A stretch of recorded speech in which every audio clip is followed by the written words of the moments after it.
studier va studier va studier J'apprends le norvégien. Ah, c'est super, c'est génial. Bonjour à toutes et à tous. J'espère que vous allez toutes et tous bien et que le Seigneur est avec vous. Qu'avez-vous décidé de faire de votre confinement? Ça y est, ça arrive à sa fin pour certains, mais est-ce que c'est le cas pour tous? On ne sait pas. Par contre, on peut toutes et tous investir notre temps de différentes façons. Certains ont décidé d'apprendre le norvégien, d'apprendre les langues, pour pouvoir justement enrichir leur vocabulaire, enrichir leur capacité à discuter avec des cultures différentes, ou même par curiosité. D'autres ont appris la musique, d'autres se sont mis à faire beaucoup de bons nouveaux plats, cuisinés à la maison. Beaucoup de gens maintenant savent faire leur pain tout seuls, c'est formidable. Et vous, qu'avez-vous décidé de faire? Alors j'ai des amis qui m'ont dit, alors moi je fais toute la série je termine tous les épisodes de telle série. Waouh, super! Donc ça fait des dizaines d'heures passées devant la télé et on a fini tous les épisodes, c'est génial. Mais si on pouvait se dire que on utiliserait ce temps pour des choses édifiantes, transformantes, libératrices. Parce que évidemment que si j'apprends le norvégien, si je prends du temps pour le norvégien, à la fin je vais le savoir, oui c'est vrai. Mais est-ce que ça va vraiment changer ma vie, changer mes relations avec le monde? Ce n'est pas sûr. C'est possible, hein, mais ce n'est pas sûr. Par contre, si on pouvait utiliser ce temps, les amis,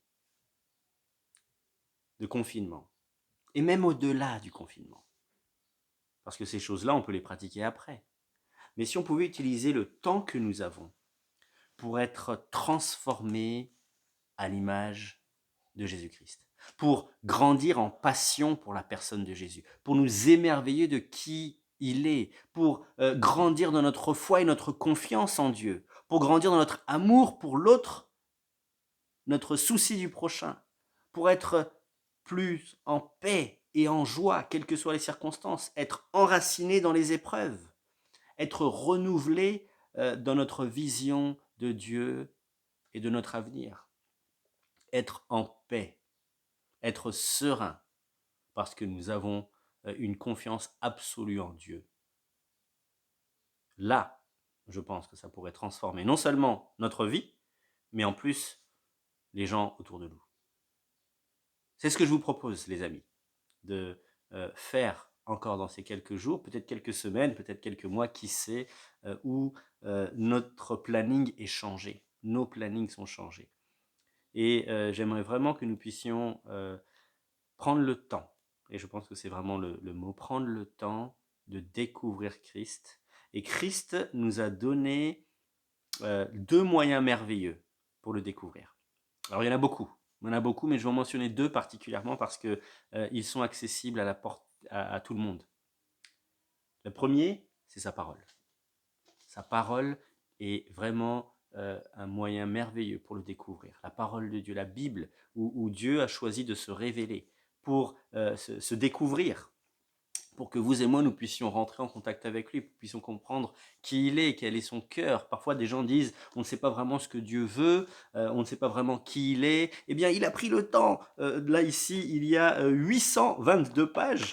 Voilà. Eh bien, dans ces 822 pages, Dieu se révèle, Dieu révèle ses plans, Dieu révèle ce qu'il veut faire, Dieu révèle la vision de l'humanité, ses désirs, ce qu'il aime, ce qu'il n'aime pas, comment les choses ont commencé, comment elles continuent aujourd'hui, ce qui est important, ce qui n'est pas important, comment gérer des relations, comment accéder à Dieu, bref, tellement de choses que Dieu révèle à travers sa parole, et évidemment son plan de salut, ce qu'il aimerait que tout homme et toute femme puissent entendre. Tout est là, et béni soit Dieu, c'est le livre le plus imprimé au monde, et dans le plus de langues. Donc, Dieu se révèle à travers sa parole. Mais il nous donne un deuxième moyen pour mieux découvrir sa personne, mieux découvrir son Fils Jésus-Christ, mieux découvrir le Sauveur, le Seigneur qui est la personne, qui est Jésus-Christ. Eh bien, c'est la prière. Quel moyen merveilleux que la prière. quelle grâce que Dieu nous a accordée à travers la prière. Et je pense que vous et moi, nous sommes convaincus que la prière dans la marche chrétienne est importante, cruciale, centrale. Mais je pense que vous et moi aussi, nous reconnaissons que c'est un domaine qui fait souvent défaut dans la vie chrétienne, dans la marche chrétienne.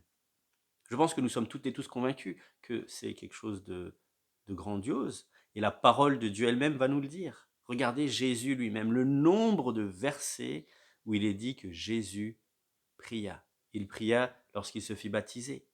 Pendant qu'il priait, le ciel s'ouvrit. Il pria lorsqu'il choisit ses disciples. Il est dit qu'il pria toute la nuit.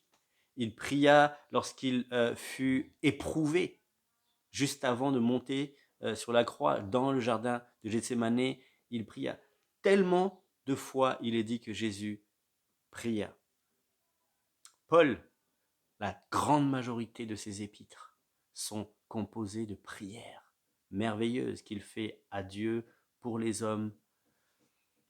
Pierre, dans les Actes, on le voit avoir de nombreux temps où il priait, et en particulier un moment où il est dit que lorsque la gestion de l'Église lui prenait tellement de temps, il a dû décider de faire des choix, et il a dit: je vais me concentrer à deux choses, à proclamer, donc avec tous les apôtres, à proclamer la parole de Dieu et à prier. La prière semble quelque chose de très important dans la parole de Dieu. Et il est même dit on nous donne un exemple en Jacques chapitre 5, que Élie, qui était un homme de la même nature que nous, pria et il ne plut plus, donc il n'y a plus eu de pluie, pendant 3 ans. Et ensuite, il pria à nouveau et la pluie revint. Et la conclusion de l'apôtre, de l'auteur de Jacques, c'est de dire que la prière du juste agit avec une grande force, et c'est pour nous encourager à prier.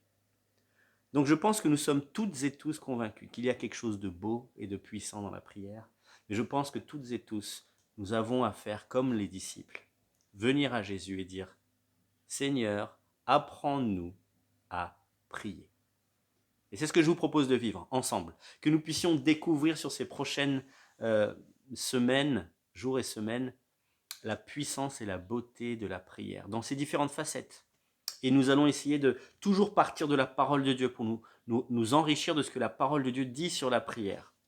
Mais nous allons aussi le pratiquer. Pour pas que ça reste juste dans notre tête, nous voulons que ça descende dans notre cœur et que nous puissions le pratiquer et que nous puissions voir Dieu à l'œuvre dans notre vie. Donc frères et sœurs, prenons ce temps béni.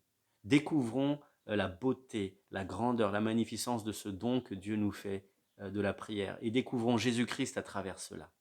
Soyons émerveillés de cette grâce immense, de ce cadeau merveilleux que Dieu nous a fait, de pouvoir accéder au trône de grâce par le sang de Jésus-Christ. C'est Jésus-Christ qui nous permet de venir auprès du grand Dieu que notre Seigneur est. De venir avec humilité et simplicité, mais de venir avec confiance. Jésus-Christ a payé pour que le ciel soit ouvert, pour que nous puissions accéder au ciel. Eh bien, venons à Jésus pour recevoir son pardon et pour voir le trône de grâce ouvert devant nous. Venons à Jésus avec nos péchés, nos luttes, mais reconnaissons que nous devons nous en débarrasser et reconnaissons qu'il est mort pour cela. Alors nous verrons le ciel ouvert devant nous. Je vous propose de cheminer dans cette direction ensemble, et juste vous laisser un petit conseil qui m'a énormément aidé et qui va encore énormément m'aider, puisque je suis aussi à l'école de la prière. Je ne suis pas arrivé dans ce domaine-là, mais j'ai besoin de continuer à me renforcer, à renouveler ma foi et à être passionné pour Christ. Eh bien, c'est mettez en place un agenda. Ça veut dire réserver dans votre agenda un temps de prière. Ne dites pas: je vais prier quand je veux, parce que parfois tu peux passer une journée sans le faire. Ah mince, je n'ai pas trouvé le moment, etc. Prenez un temps, prenons un temps, et on reviendra encore là-dessus, mais juste un petit conseil. Prenez un agenda. Dites-vous, pardon, à ce moment-là, je vais prendre du temps avec mon Seigneur. Quelques minutes au début, mais prenez un agenda, vous essayez de prier quasiment quotidiennement pour pouvoir non pas apprendre le norvégien, non pas apprendre à faire des pâtes au blé complet ou autre chose, mais pour pouvoir être passionné de Dieu, être en sa présence, découvrir Jésus-Christ, être renforcé dans votre foi et voir Dieu vous utiliser pour changer votre entourage et votre vie. Que Dieu soit avec nous et nous allons justement terminer par la prière. Notre Dieu, notre Roi, aide-nous dans ce chemin. Aide-nous dans cette quête de ta personne, de mieux découvrir Jésus-Christ, de mieux être émerveillé par qui tu es.